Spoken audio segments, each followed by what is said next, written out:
بسم الله الرحمن الرحيم. والشمس وضحاها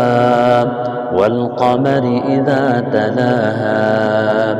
والنهار إذا جلاها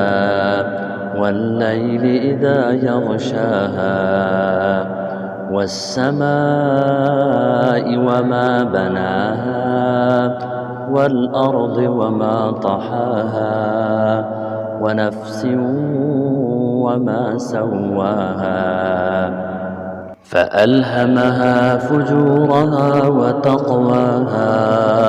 قد أفلح من زكاها وقد خاب من دساها كذبت ثمود بطغواها إذ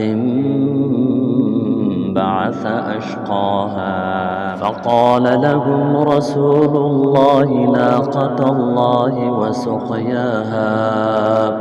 فكذبوه فعقروها فدمدم عليهم ربهم بذنبهم فسواها ولا يخاف